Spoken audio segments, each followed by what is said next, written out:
Hey Sonia. So if you go to the company settings and under company settings, there is employees and settings. We have this option default employee setting, default employee signature, and this is basically signature which we can create and apply for all the employees as and when needed. So for example, now I have this signature format where the plain text is thank you and direct, and the rest of the merge fields are added. If I go and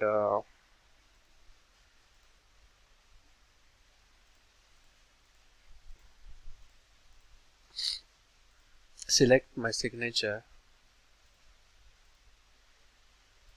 see, uh, see we have these three merge fields: employee full name, job title, and email. So all the data which is set in the settings is getting populated on refresh. So now, for example, I'm removing one of the merge fields, that is email,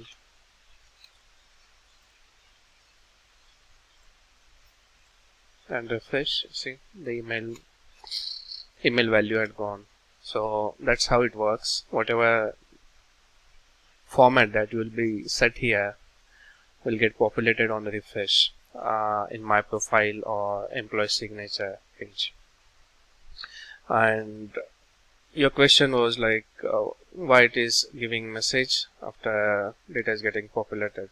Since you have made updates in the editor on refresh, so you are getting earlier your signature was blank, and on refresh the data got populated from the settings. So there is a new value that is present in the text box or each editor, and that it is not saved.